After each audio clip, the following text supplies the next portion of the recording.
This month's podcasts are sponsored by Aubergine Legal. Do you sometimes worry that your business isn't meeting all its legal compliance requirements and wonder if you're ticking all the legal boxes? Are you losing sleep worrying about a piece of legislation that you may or may not be complying with? Perhaps you need some help with your client contracts or your data protection compliance. Or maybe you're worried that your website doesn't have the right documents or legal notices in the right place. Perhaps you have a brand that you want to protect with a trademark. How about if you could outsource it all and eliminate all of your worries? If so, then get in touch with Aubergine Legal, a friendly commercial legal consultancy offering practical and clear commercial legal advice without the overwhelming legal jargon, taking the worry away and helping you to protect your business and minimise your risks. Aubergine offers a free 30-minute consultation if you have any questions or want to find out if they can help, and you can access this link and book your free 30-minute call via the link in the show notes.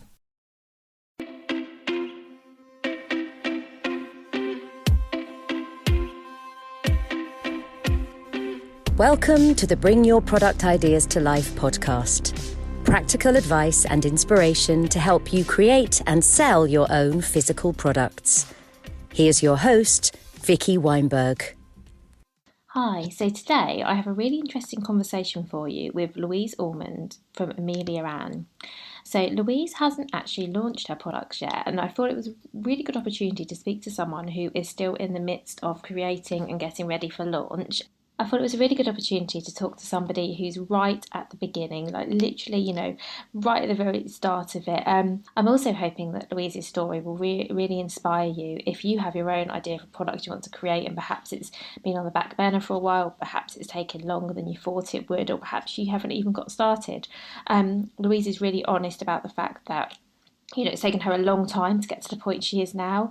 Although, I'm a fan of research, and I have to say I love the amount of research she did. She's going to talk to you all about what she's done so far.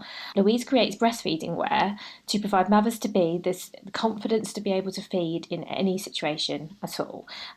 So her products are really innovative. They're new. She's designed them herself, and she's going to talk to you about the design process and everything that went into that, all the research she did. And hopefully not long after this episode goes live, her products will be available to buy as well, which is super exciting. I think you're going to really enjoy this conversation with Louise, and I am so excited to introduce you all to her. So hi Louise, thank you so much for being here. Thank you, Vicky. Very happy to be here today. I'm really excited to talk to you. So if you could please start by giving us an introduction to you, to your business, and in the products that you're just in the process of launching. Okay, so my brand name is Amelia Anne, and it's taken from my daughter. And I'm a full-time teacher currently at the moment, teaching design technology with a fashion industry background. And when I had my first child, Amelia, I was all fingers and thumbs and didn't know what to expect of my breastfeeding journey, actually, more of that. And that's what inspired my brand idea, which was to come up with clothing that, one, I didn't feel like I was all in a tiz of like how to feed, and obviously being around my family. I don't live locally to my family. I'm kind of the one that got away and came to London. And so when they came to visit me, I would literally sit on the sofa in just a loose dressing gown and just feed Amelia on demand. And I think it made a few of my family members a bit bashful around that, being the youngest daughter as well, and the second to have a baby within the family. And I just wanted something that I like getting out about and going on for walks. So I really wanted to be comfortable, and I found I wasn't comfortable, and people would stare and then make comments about covering up and things like that. And I wasn't fully exposed by any means. I would never just walk around bare-breasted in public, but it was just the moments I was caught out. Like my daughter as well, being a new mum, she used to really scream when she was hungry, and it's so loud. And I think being a new mum, I was just like, oh my goodness. And I felt like I can't walk the 15 minutes to get home and have her wait. Like I just had to respond there and then, and that would be in the middle of the park or wherever I was. And so, I really wanted to create something that I was comfortable in. I found a lot of clothes that I had were maternity, so they were dual maternity nursing. But I also lost weight really quickly after having Amelia, and so nothing actually fitted me. And I'm quite a petite frame as it is, and so everything just swamped me. And I just felt when I was feeding her in my dual nursing maternity wear, you kind of had to lift up the flap. And I found like her face was completely covered with all the material. So I couldn't see her. And I really struggled with getting that perfect latch, and became very sore. And really kind of struggled through that, and would persevere with a bad latch, and because out of fear of not getting it right again second time, and having this screaming baby, and just this kind of sense of panic, I suppose. And so I really wanted to get over that hurdle and have something more comfortable. And I was toying with ideas and using my fashion background. And then I had my second child literally 17 months later. So they're quite close in age group. And it was from there that I was able to start pattern cutting and producing ideas. So yeah, it came from the need of having something that fitted my body type, and being in a situation where I felt more comfortable and confident, but also that I can just tend to my children's needs. And I wanted to carry on the breastfeeding journey, and just really nurture them the best way possible. So it was just kind of, it kind of was born from there, and then just thinking about ideas and how to go about that. So I spent a lot of evenings just sketching.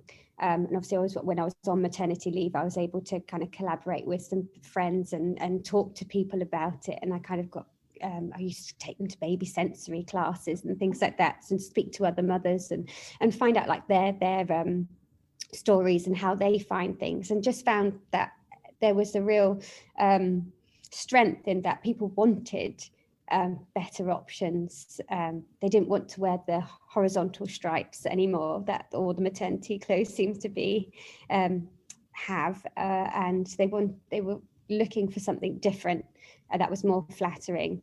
And people had different ideas, or lots of different experiences as well around breastfeeding in public. And some very positive. It was not all negative, which was great. And there's much more positivity around breastfeeding in public now, and a lot more awareness to it.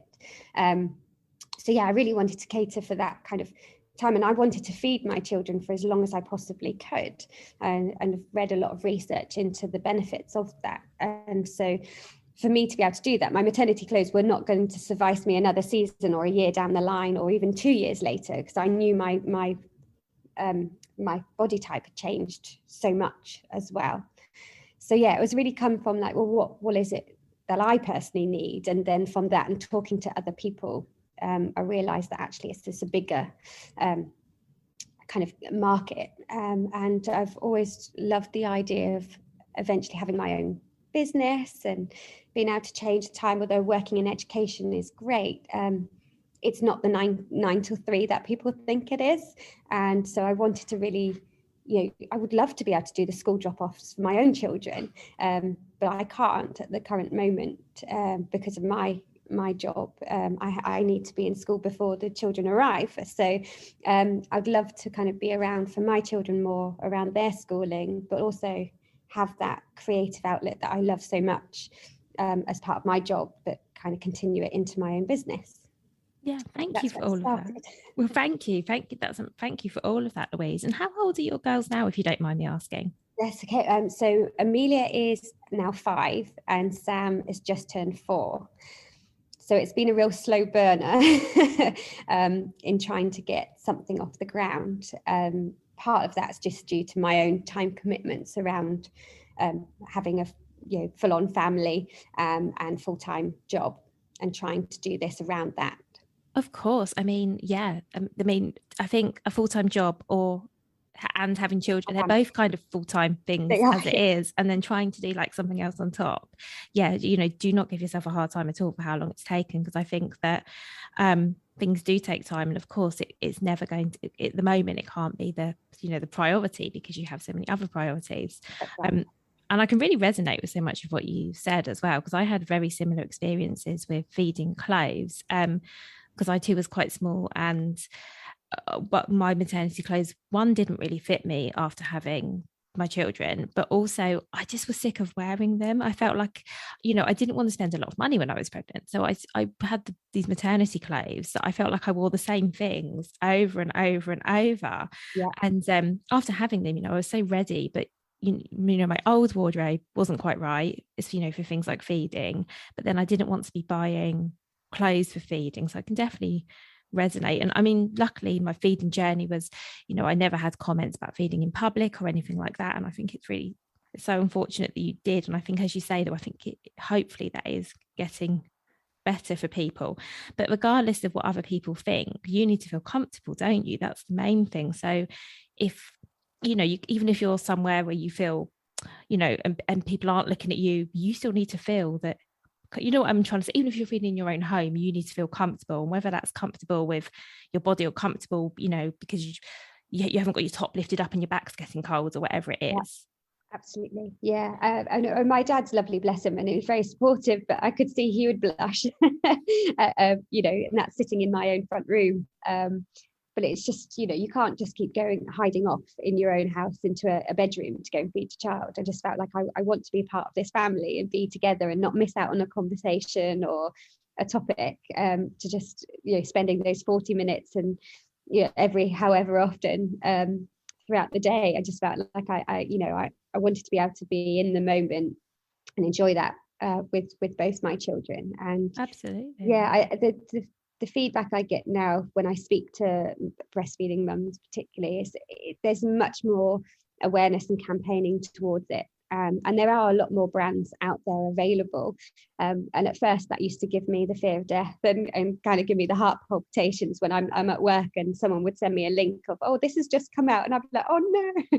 But then they've got all something different to offer. And what I'm hoping my range will offer is also you can wear them even if you're not breastfeeding. So I'm hoping that, that even if you finished your journey, that people will still use them and still enjoy wearing them. I won't have that kind of feeling that about the maternity clothes that you just want them gone. You don't want them in your house. And I think it doesn't really matter how many maternity brands there are, because if you think about clothing brands in general and how many there are, it's not like everyone shops in Next or whatever. People shop in a whole spectrum of shops. Like one individual probably shops in lots of different shops, and then when you think of what I'm trying to say is that there were going to be your clothes are going to suit some people and not others. And I think that I think that sort of thing, you probably can't have too many, because people like options, especially when it comes to clothes, because everyone's personal style is different and their body's different, what they're looking for is different.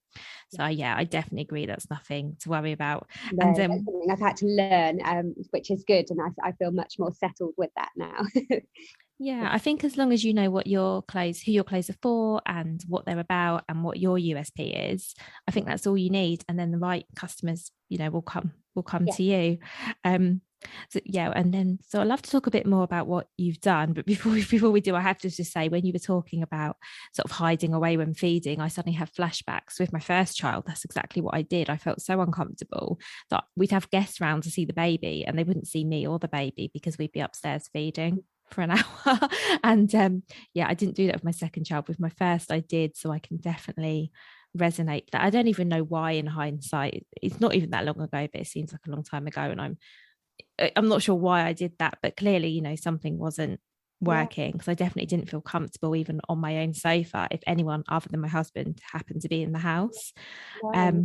It's such a hard one to get your head around, isn't it, as well? But there'd be moments when I think we had lots of family, and they were it was my other side of my family, and I think I just took myself off. I fell asleep and so that was it. I was gone for the rest of the afternoon and missed seeing everybody because we just fell asleep lying on the bed breastfeed. And of course my husband was too. He just didn't wake us. He didn't dare wake us, so that was it. But it's really hard, I think, but I think it's important as well that people are aware of that, and that behaviors can change. Yeah. And I think it's great that you're still talking to so many breastfeeding mums now as well, to kind of find out how people are feeling and what they're looking for, because I think that really will help you have products that people really truly want and need. Yes. So I think it's fantastic that not only were you doing that 4 or 5 years ago, but you're still doing that now. Yes, yeah, and I have a very close NCT group that I joined with my first born. We're all still very close, and we've all gone through our second rounds of having babies at different times as well. So I do check in with them a lot and get their opinions and how they are doing. And quite a few of them have moved as well outside of London. So it's trying to see, did they get a different response to where they're living now and so forth. It's really important to me. I think it's important for the growth of the brand as well. Absolutely. And so where are you now with things? Right. So I have currently just finished making about 30 camisole tops. So I've just got one style, but they're in two different fabrics. So initially the plan was to launch early summer, but then my very small manufacturer unit got unfortunately got hit with COVID. So it literally was a knock-on effect on every seamstress that was there. So they just closed for almost the entire summer. So then the dream of launching a summer piece did not happen. And then I was hoping then I would launch more kind of end of August, early September when they opened up. But the start of my school term has just been very heavy and busy with the changes of how we operate, with the lifting of rules around COVID as well. So it's kind of put me a little bit on the back foot. So the camisoles are obviously an excellent layering piece. So whether I will probably be launching more likely in the new year now. But I do have a few back orders for the pieces I've created. So I will fulfill those. But in terms of like promotion, I probably won't be putting myself too much out there this time of the year, just because I just don't think I'll be able to realistically keep up with any kind of comments, and I wouldn't want to let anyone down either. So I'm working, I think, towards more of a new year launch. And I've also got two other designs which I know work and fit. They just need making. So I will probably put those into production, so then I can launch a 3-piece kind of collection in the new year. But I have some made up already, which is good. That is good. And I think that's a good point about the timing as well, because we are getting to that point of year where really, really soon it's all going to be about Christmas and gifting. And that's not to say that your products aren't suitable for gifting, because they are. But then I guess as a teacher as well, you're coming up to the end of term, and it sounds like putting things back until, I know there's probably never a quiet time for teachers, but it's not I really, think no. But, I think not launching at the busiest time of the year when everyone's focus is on other things does sound really sensible. And there's no point putting yourself under unnecessary pressure, particularly as your products aren't seasonal. I mean, I know they're clothing, and I know people think of camisoles maybe for summer, but like you say, plenty of people wear them for layering anyway. So I think you're totally right not to not to set an imagined deadline in your head when you have to have them out, because actually it really doesn't matter. They're going to sell year round, aren't they? They are, yes. And I'd rather get it right as well. Like I have been struggling with the website build, just trying to get the testing of it to run smoothly. And so I wouldn't want to launch something that was not working or functionable, or people got frustrated over, because predominantly it's going to be mothers that will order, and if they're managing children and are breastfeeding or the babies, then I don't want to give them a headache or frustration over trying to just order something that's meant to make their lives easier. So it's making sure that that's fully working. Absolutely. Although what I will say on the other side of that is make sure it's working, but don't wait for everything to be perfect, because because that is something I see sometimes, where people say, oh, well, I'm going to wait until everything's absolutely perfect. And to be really honest, everything probably won't be really perfect, because things just aren't, are they? So don't let that hold you back. I think that's very good advice. Thank you. So let's go backwards a little bit, if you don't mind, Louise, and talk about the steps you took from coming up with your initial idea to having some garments already made and some others ready to go into production. So what are the things that you did?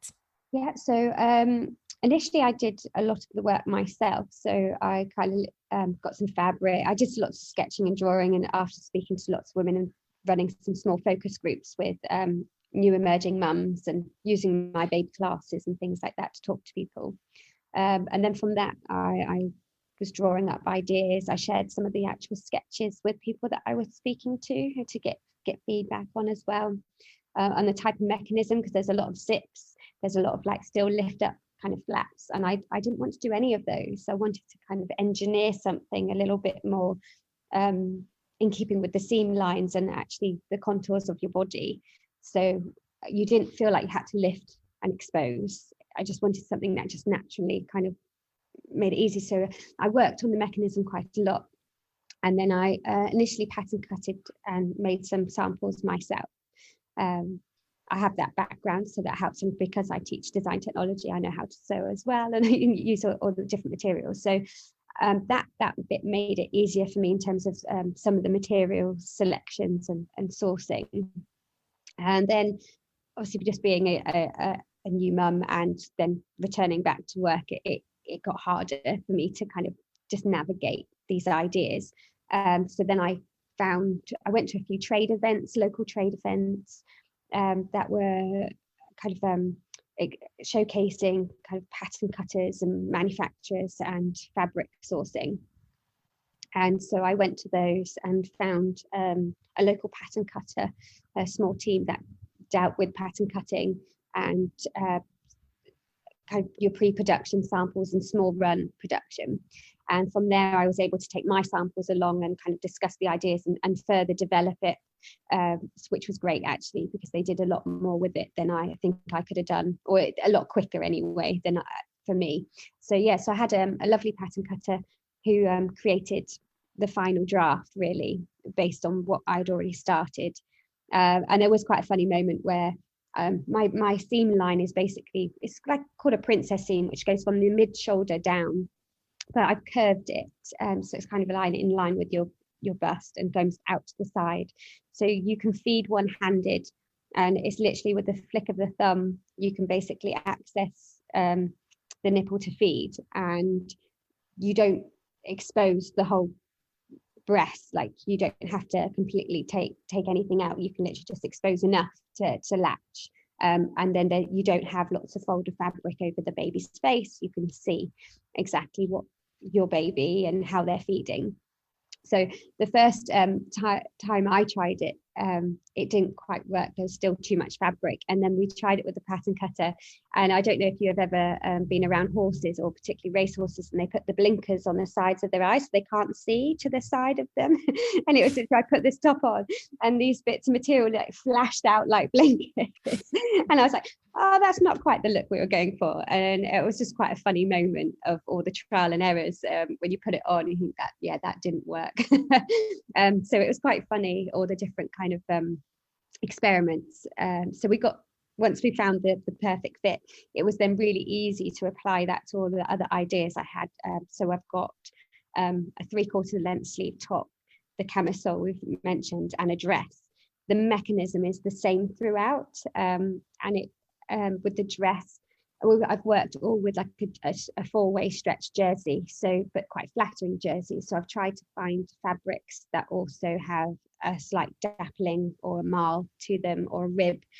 So then if you get a breast milk stain on it, it doesn't show. They also feel a little bit more luxurious than just a flat, like a cotton t-shirt would. Like there's a texture within the material. So did a lot of research in fabric sourcing, and that was actually one of the biggest hurdles for me to get over in life with COVID-19, because so many suppliers closed their factories. The mills that I went to visit all of a sudden changed their MOQs. So from a new startup where they were said I could buy either the ends of their rolls, or they would add on a couple of 100 meters, say, to an existing order that they had, they no longer were doing. So I had to buy like the entire roll, and they produced them in 500-meter rolls. So the price points just went from manageable to just unreachable. So it was very So although I had a fantastic design, we'd sampled them, they fitted well. I sent them out to a lot of friends that I knew were either had babies or newborns, or even like a year old, and I knew they were still feeding. I'd give them my samples, like, can you just wear it, wash it, and keep it for a couple of weeks, and then just give me your feedback. And from that, I was able to make alterations to the design, and obviously that helped me choose the right fabrics as well, to what washed really well, and dry, and also any staining and things like that. So yeah, but the fabrics was my real nemesis, because I just for a very long time just couldn't get any. Or if I'd find some, it'll be just 10 meters, and 10 meters doesn't go very far. And obviously, if you want to repeat that fabric, there's no guarantee you can repeat it. So yeah, that's been the biggest hurdle, is trying to find the right fabric and enough of it. But also, if I didn't find enough of it, what could I replace it with, and is that going to be available, or is it going to be as close to, or is it going to be that I can just create a business of really lovely remnant fabrics, but that it just means that once they're sold, they're gone, and you're onto the new kind of fabric. So yeah, that's something I'm still having to work out a little bit as well. Oh, thank you for explaining all of that. And yet that sounds really, really challenging. And yeah, I guess, like you say, you could go from either angles, of go for the short runs and the limited edition, let's call it, fabrics, or something that you can keep replicating. That has to be really tough. And then once you have the fabric, so the pattern cutters you mentioned, are they the people that actually, because you have to excuse me, Louise, I know very little about textiles, are they the people that then actually make the finished garments, or does somebody else do that? No, so it's all based on price points, so I had to kind of look after the pennies of it, really, because initially I'm just funding this myself, until it turns into something that starts going to public. So the pattern cutter can do your pre-production sample. So if I then wanted to send that on to a bigger manufacturer, then I would have that with a kind of a tech pack, which kind of explains all the mechanics, the workings, and the lay plan if they were to cut multiple of them and to scale them up to size. I used a different company to grade that single pattern, so that the top could be then available from size 8 to 16.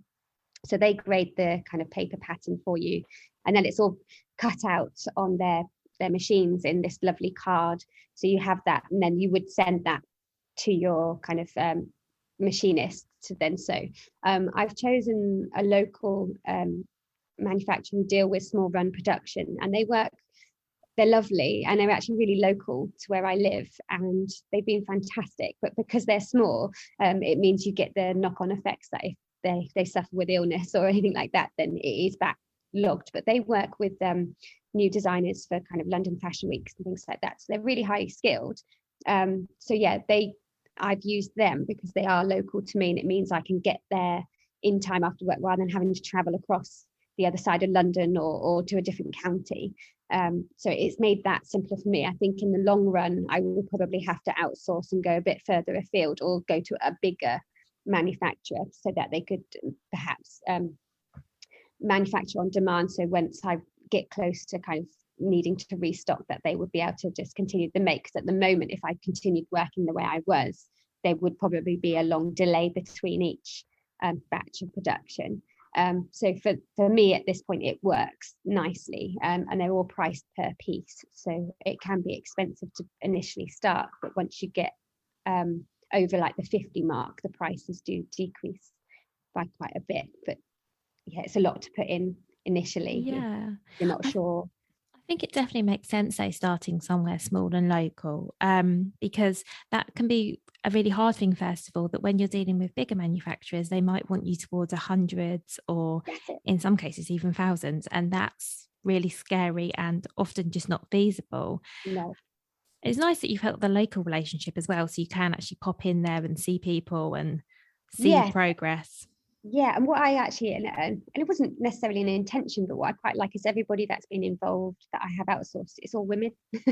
So I quite like that it's all women involved in my production of what we're doing, and at the end goal is to support women in their new journey. So it feels quite nice to have made these connections with all the people that I've worked with, and all been very accommodating and very lovely about what I'm producing. It's given me a real confidence boost that, you know, I'm still producing something of need as well. Yeah, thank you. And we've covered and to sort of skim over this. I do want to actually say I'm so impressed by the amount of research you've been doing when you were talking about how you've been first of all talking to people, but then sending people actual products and getting them to wear them. And what I mean, this is all the sort of thing I recommend people do. And I'm blown away by the amount that you've done. I think that's fantastic. And I do think that your products will reflect the amount you've put in, because I think putting all that work in up front makes a huge difference, because you know what people like and don't like and how they need to work on people's bodies. And yeah, I just think that's fantastic. So I just wanted to recognize that, because I didn't want to just go, you know, bypass it, because it's really impressive. Thank you. I think I've been fortunate in a sense. I think with all the setbacks, it's given me the time also to really reflect on what it was that I was trying to do as well. I'm just fortunate as well that lots of people are having babies quite close Yeah. to me as well. I could use them, but no, it has really helped. Even just to the issue of and because I'm petite and I made everything on me initially, and I was the kind of like the fit model when I used to go and see my pattern cutter, and used to take my, you know, it was my son at the time, my youngest, and it was good because I could sit there and feed and see if it actually worked whilst I was actually having a fitting, which was great. But to the point where, because I'm petite, I try to keep it as standard size as possible rather than fitting to me, because I know I am quite narrow in the shoulder and things.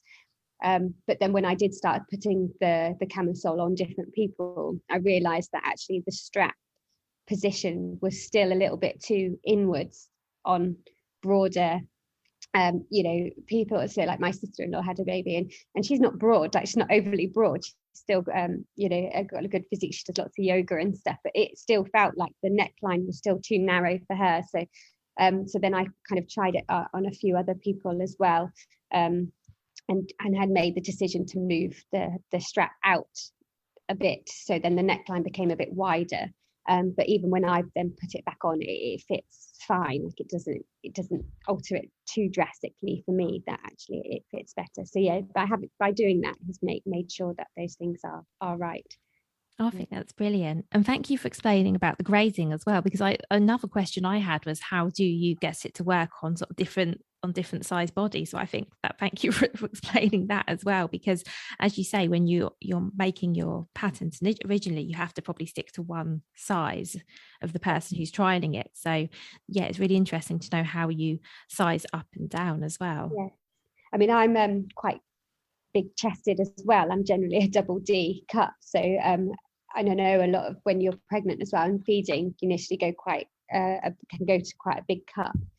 So that is something that I still may have to adjust later on for to know that the curve shape in my seam line is right, so that the position when you're wearing it is more on the outer side of your breast rather than on the inner side. So I think I would probably still need to, I'll probably end up getting some feedback on that at some point, but then that's something I can adjust within the design quite easily and react to. So it will be interesting once it starts going to a broader range of sizes to get that feedback. Yeah, and I think it's really good to know that as well. And as we were saying about before, to sort of not to wait until that's absolutely right, but to say, okay, this is good enough, and knowing that you can make changes as you go along for your next batch and the following batch. And that's actually exciting, isn't it? That you can constantly be tweaking and improving. Yes, yeah, because you can add things to the design, or you can change it slightly, and yeah, it's nice. It gives it flexibility and gives you more design options moving forward as well. So you're not too far off launch now, really, because we're recording this at the beginning of November. So what's sort of next on your list of things to tackle? Well, I think because initially I had a different type of fabric. Well, it's not too different, but a different style of fabric that I initially did my first photo shoot with. So I think what I need to do is do a new photo shoot with the new fabrics, just so they're showcased correctly for the website. I still need to complete my website. And I've gone with wicks because I used to actually make leather handbags a long time ago, and I've used wicks in the past, so I thought I went with what I knew. But actually I've never done an e-commerce website before, so that I'm still learning how to get that all completely functioning. So yeah, I need to work on that, and I think get some more photography done. And now I know that hopefully I'll be launching a 3-piece collection. It's just making the dress and the top maybe in a few other colorways of what I will be have available, so I can show them off to their best as well. Oh, that's really exciting. And I've seen you on Instagram as well, and I'll link to your Instagram in the show notes. Everyone can go over and take a look.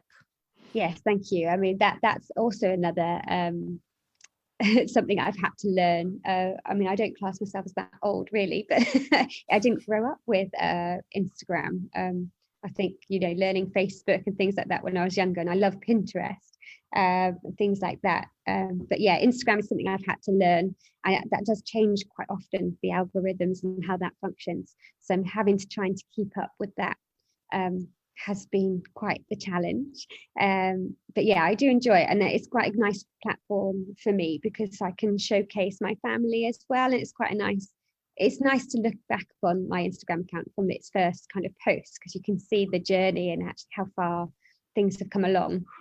Because sometimes I sit here and give myself the guilt that it's still sitting in a box, and it's not out in public, and I have to remind myself that a lot of work has already gone into this, and it will be great, and I'm hoping that lots of people will enjoy it. And I've enjoyed the journey, even though it's been quite hard at times. But yeah, the Instagram's quite nice because it's got the visuals, and there are some images of the top already on there, but the fabrics ever so slightly different than what's on the Instagram at the moment, but it's not too big a difference.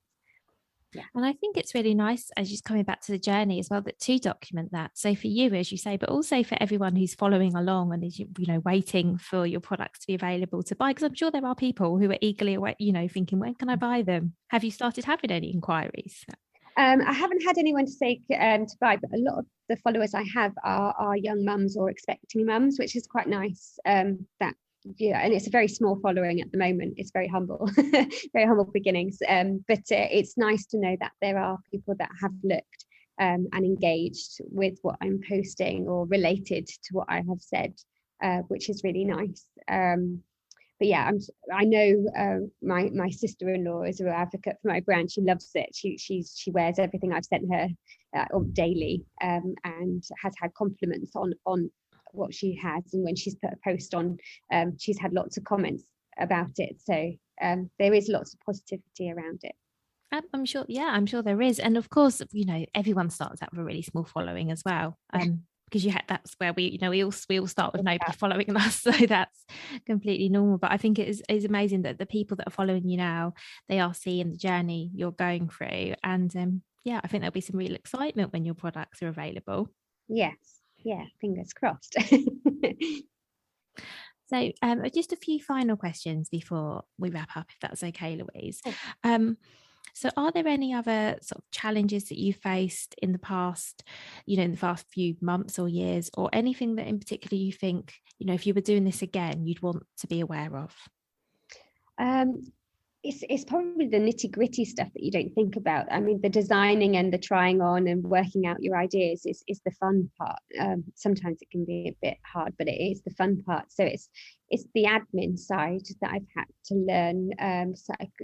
Forming the company with Companies House, and then keeping up, even though it's not a functioning company, remembering to do things like the tax returns and kind of the formal elements, and the language around that is very hard. It's not something I would have come across necessarily before, so I had to do a lot of make formal checks. Because I haven't launched, I haven't got an accountant, so it's just I was doing everything myself and just remembering to pencil those in my calendar, and how to fill in those forms. not initially easy, and it's like I said, the language is very different to any kind of business or schemes of work that I've written for school and things like that. It's very, very different. So that they took me longer than expected, and I'm sure there's lots of things that I will need to kind of learn in terms of like stock leveling and how you monitor that, and the sales and things like that. So yeah, it's the nitty-gritty bits that you don't hear of or see at the forefront of a business, which are the harder parts, and that do take quite a lot of time. So organization is key, I think, for it's definitely key for something I need to think about and be on top of. And you're right, there's always like so much to learn, and much of it you don't even know that you need to learn because you just don't know what you don't know. So yeah, but that's great advice, thank you. And I think that's be really comforting for people to know who are listening and possibly in exactly the same boat of just not realizing all of the additional things you need to do other than getting your product ready, because as you say, that is the exciting bit. Yes, but then one thing to mention, when I've used Companies House and needed to do things like a tax return or kind of audit, because you also have to kind of I forget what they call it, but you have to audit it and make sure that your accounts are in the right place and that you are actually still running under the name.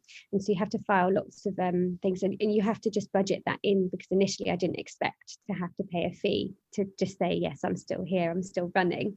But actually they're very helpful with their support. So I literally just would respond to the message, go, I'm not really sure how I go here. This is what I know I need to have in place. Is this the right thing? And most of the time they have responded pretty quickly and then have forwarded me to the right person, and then offered support. So for example, my tax return, I needed to make it dormant because I'm not selling yet or making any money. So they were very good and dealt with that. Yes, I had to pay for it, but it just took the pressure off me having to fill in forms that I didn't necessarily understand, and they did it within 24 hours, and it was very comforting. And although it was a cost that I wasn't expecting, it was a worthwhile cost, because I was pretty certain I would have filled in something wrong and then would have probably had to pay for something again later on. So I think just using the advice and just not being shy to ask a silly question has helped, because it's got me a bit further and unmuddled. I think that's great advice. I think asking for help is always good. And that's really interesting to know that about Companies House as well, because I think I completely see there's definitely a fear of, if I get this wrong, will I get a fine? Will I go to prison? Am I being compliant? There's a lot of worry there. It's good to know that they're really helpful. I haven't actually had to deal with them, in that sense. So I think that must be really reassuring to know that you can just send a message or presumably phone someone and get the help that you need. So I think that would be so useful to know. Yes, because the language is very formal, and it's not necessarily language you would read. If you work and have a contract, your contracts are written in such a way, but I think with the Companies House, and when you register with a company, it's completely different terminology. So yeah, it's helpful just to seek that advice. Oh, thank you. That is really good to know. And so the final question, Louise, which is one that I ask absolutely everyone, and you might be a bit stumped on this because you've shared so much already, is what would your number one piece of advice be for other people looking to create and launch a product? I think just have a really good plan, like understand your customer, understand what it is you're trying to achieve, because it can be you can get a bit design fixated, I think, and I've seen a lot of other people do it, and you actually see my students do it. But you have this great idea, and you're a bit blinkered in actually knowing how it's going to work. Is there growth in it? Can the idea be adjusted? Can you add pieces to it? So yeah, I think for me it was just, I had to really make sure I understood what it was that I was trying to achieve. I had an idea, but if I'm going to make it a business, what do I really need to know, and what would make it successful? So it's kind of almost forgetting your idea in a way. So to know that you're actually willing to change your ideas to suit what is needed. So avoid design fixation. That's brilliant feedback. Thank you. And as I said earlier, you've done that so well with getting the amount of feedback that you've got from people, because it can be really tempting to think that you've got all the answers and that you know exactly what your product should look like or be or do. It's so easy to think like that and go down that rabbit hole, particularly if it's a product that you yourself need. So I think it's really great that you didn't go down that route, because I mean, this was something that you needed at the time. The whole idea came from a need that you had personally. So I think it's really good that you were able to keep that wider perspective and realize that it wasn't just something for you, it was something that you're going to be selling to lots of other people. So I think it's brilliant that you did that, and that's fantastic advice. Thank you. Well, thank you so much for all that you've shared today. I really love talking to you, and I think yeah, it's been so interesting. Best of luck when you launch. Do tell me when you launch, so that I can share it all out again, because yeah, I think everyone will be really excited to see your products. Thank you. It's been nice to speak out aloud. It kind of reaffirms the journey as well, and that kind of strive to, I really, being excited about it. Yeah. Oh, thank you. Thanks very much. Thank you so much for listening all the way to the end of this episode. If you enjoyed it, please do leave me a review. That really helps other people to find this podcast. Make sure you subscribe so you don't miss any future episodes, and do tell your friends about it too if you think that they also might enjoy it. You can find me at vickyweinberg.com. There you'll find link to all of my social channels. You'll find lots more information, all of the past podcast episodes, and lots of free resources too. So again, that's vickyweinberg.com. Take care, have a good week, and see you next time. If you've been inspired to start a podcast in 2024, I really recommend my podcast host, Captivate.